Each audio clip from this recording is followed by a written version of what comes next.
ఎట్టకేలకు లాక్డౌన్ పై కేంద్రం క్లారిటీ ఇచ్చేసింది. మే 31 వరకు దేశంలో ప్రస్తుతం అమలవుతున్న కోవిడ్ రూల్స్ ని కొనసాగించాలని ఆదేశించింది. దీంతో మే ఫస్ట్ వీక్ నుంచి లాక్డౌన్ ఉంటుందన్న వార్తలకు బ్రేక్ పడింది.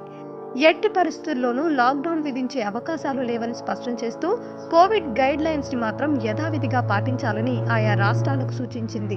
అలాగే ఐసీయూ బెడ్స్, ఆక్సిజన్, వెంటిలేటర్లు, అంబులెన్స్ కొరత లేకుండా చూడాలని ఆదేశించింది.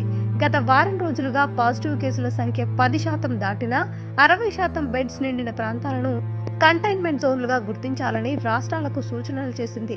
కేంద్ర ఆరోగ్య శాఖ సలహాలు, సూచనలు, విధి విధానాలతో కోవిడ్ రూల్స్ ని పక్కాగా అమలు చేయాలని సలహా ఇచ్చింది.